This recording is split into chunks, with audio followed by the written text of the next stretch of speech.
Greetings and salutations, Greek students. We continue our study of participles, so fun, by looking at the present participle of eimi. So, as with all participles, they are verbal adjectives, which means they have the features of verbs, they have the features of adjectives.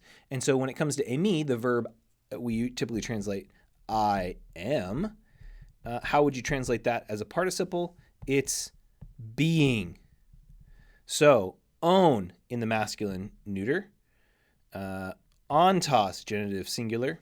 Sorry, I said masculine neuter, masculine nominative. Onti, onta, ontes, ontone, usin, ontos. That's the masculine, nominative, genitive, dative, accusative, singular, and plural forms of eimi. You can see with the feminine, usa, uses, use, usan, usai, uson, usais, usas. In the neuter, on, ontos, onti, on, onta, ontone, usin, onta. So these are the forms of the present active participle eimi. How would we see this functioning in an actual sentence in the New Testament? Well, let's take a look here. A couple of New Testament examples.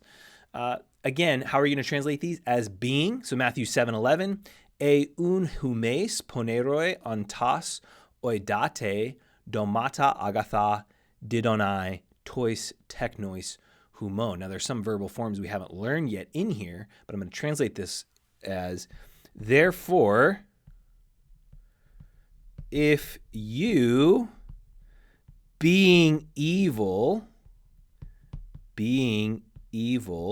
poneroi, so we have our nominative plural adjective, evil, with the nominative plural participle ontos.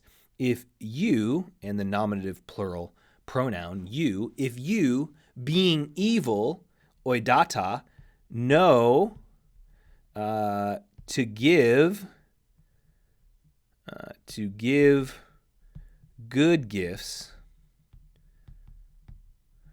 to your children. And of course, it's going to go on and make a sort of how much more. If you, who are evil, being evil, know how to give good gifts to your children, how much more then does God know how to give good gifts? So this is in the context of Jesus teaching about prayer, and that disciples should ask, because God is a better giver of gifts than humans, human fathers who being evil know how to give good gifts to their children. John 4:9, pos su Judaias on paremu pen aites gunaikos samaritidos uses. So how, this is, of course, John 4, the Samaritan woman, how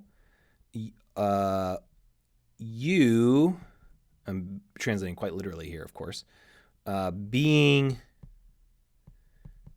Judaios, a Jew, how, while being a Jew,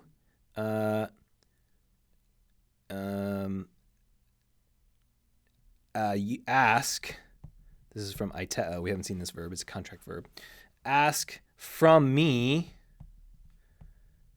to drink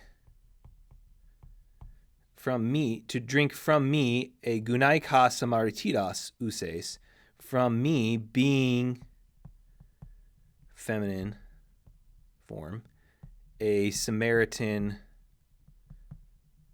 woman. So we have in this case, obviously a question, and the woman is saying, how is it that you, while being a Jew, can ask from me, being a Samaritan woman, for something to drink? So this is a question. And again, it gets at this present active participle, being, while being. If you, while being evil, know how to give good gifts, if you, while being a Jew, can ask from me, who is being a Samaritan woman. So you see this form of eimi in the present active participle. Let's look at some of the other examples of the syntax of participles. Because participles can function like adjectives, it can be used to attribute a quality to a noun. So, ha apostolos ha legon tauta genoske ton kurion, the apostle, the one saying these things,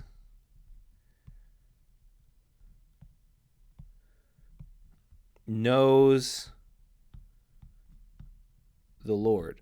Now you could translate this, ha apostolos ha legon, as the apostle who speaks or who says these things. So you can go, instead of repeating the one, ha legon, you can say the apostle who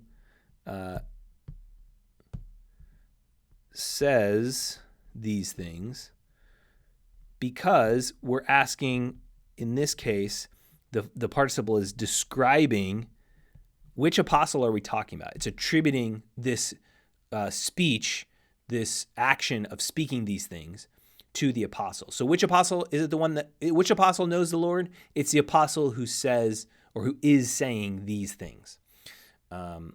New Testament examples, John 4:11, pathen un ekes ta hudor ta zoen. Pothen, from where then do you have ta hudor, the water, the living one? So which usually we're going to translate is, from where do you have this living water? Living water, the living one. What kind of water is this? This is living water. Looking at John 4:25, Messias erketai, the Messiah comes, that is the one being called Christ. So this is lagamenes, is describing Messias, the Messiah, erketai, the Messiah comes, the Messiah, the one being called Christ. So it's John is interpreting, is explaining what the word Messiah means. It means Christos, the anointed one. That's what Messiah, Mashiach in Hebrew means, is the anointed one. Christos is the Greek form of the anointed one. So these are attributive examples. This is when a participle is used to attribute a quality to a noun.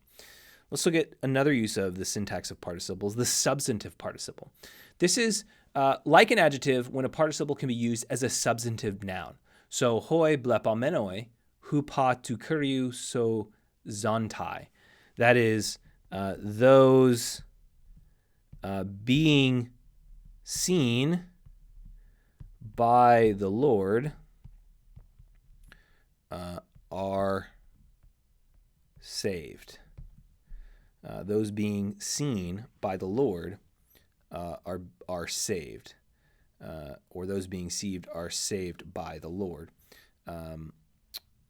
This is those being saved or those being seen. Here, the participle is referring to.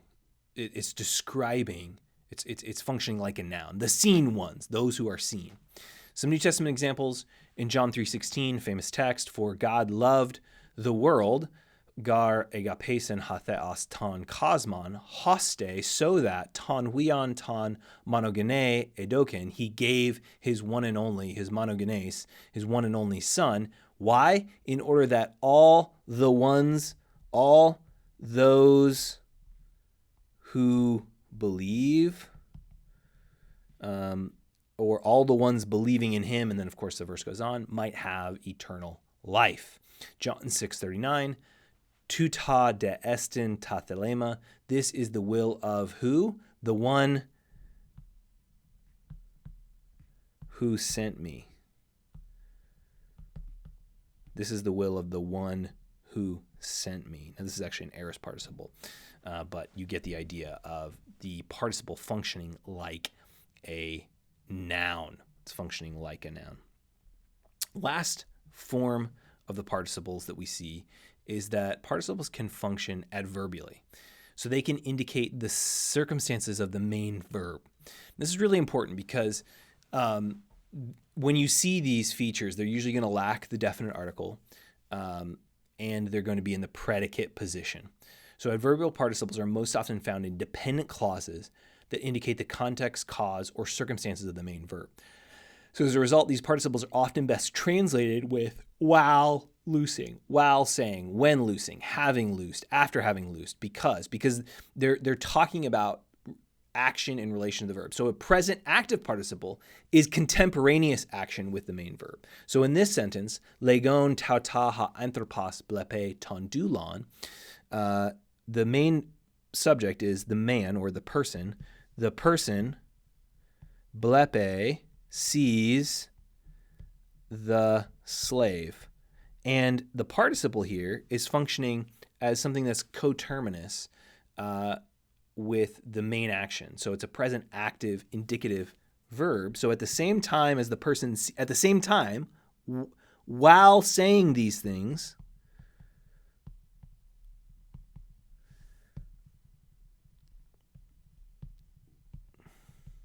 the person sees the slave.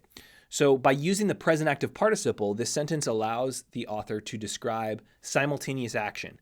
While he's speaking and he's saying these things while, he's saying these things while the person sees, he's saying these things while he sees the slave. So they're happening at the same time, which is really important because you're describing two things happening in the same exact time within this grammatical form.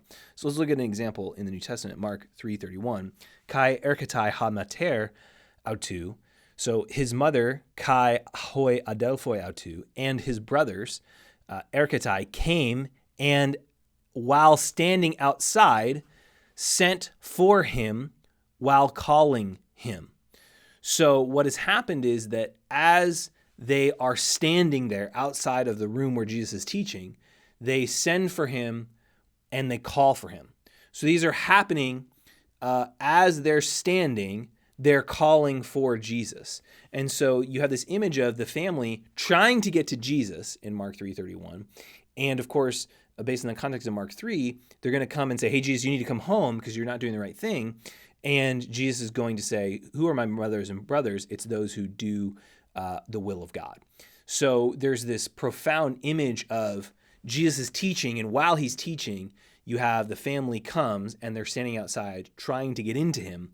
And he basically says, as they're trying to get to him, he says, the people who are my mother and brothers are those who do the will of God. So he's sort of rejecting their call upon him in favor of those who are doing the will of God. So it's this profound text in Mark 3, which grammatically you can see is elevated as a significant contrast because these activities are happening contemporaneously at the same time. Mark 5:33, another example of this. He de gune phobethesa kai tremusa eduia ha gegonen aute elthein kai pros e pesen auto kai apen auto pasan tain aletheon. But the woman, while being afraid, and tremusa, while after being afraid, because it's actually an aorist passive participle, and tremusa, trembling, shaking, she knew what had happened to her. This is the woman who's been bleeding for 12 years, and she's suddenly been healed after she touches the hem of Jesus' garment. And Jesus has turned around and said, what's going on? And she is terrified. She's afraid and she's trembling. So while she's trembling, she comes and she falls at his feet and says, and tells him all of the truth, the whole truth. So there's this buildup in the woman's action that she comes and falls at Jesus' feet as she has already been terrified, and now she's trembling, she's shaking. So this is grammatically significant because it allows us to see the woman's action as it unfolds, that she comes to Jesus and falls at his feet after she's terrified, after she's afraid, and she's shaking. While she's shaking is what's happening as she comes to Jesus. So it gives you more perspective on what this looks like when she comes and falls at Jesus' feet. John 9:1, and paragon eden anthropon tuflon ek genetes. And while passing by, he saw a man being blind from birth, a man blind from birth. And so it's as Jesus, he doesn't go out looking for this guy. It's just he happens to be passing by. And as he's going along the way, what does he notice? Oh, a person blind from birth. And so it's getting at these actions are happening at the same time, contemporaneous action. So you translate these participles, these adverbial participles, as contemporaneous action, while or when, with these present active participles. So these are the syntactical forms. This is what participles do. They can function like adverbs, describing contemporaneous action to the main verb.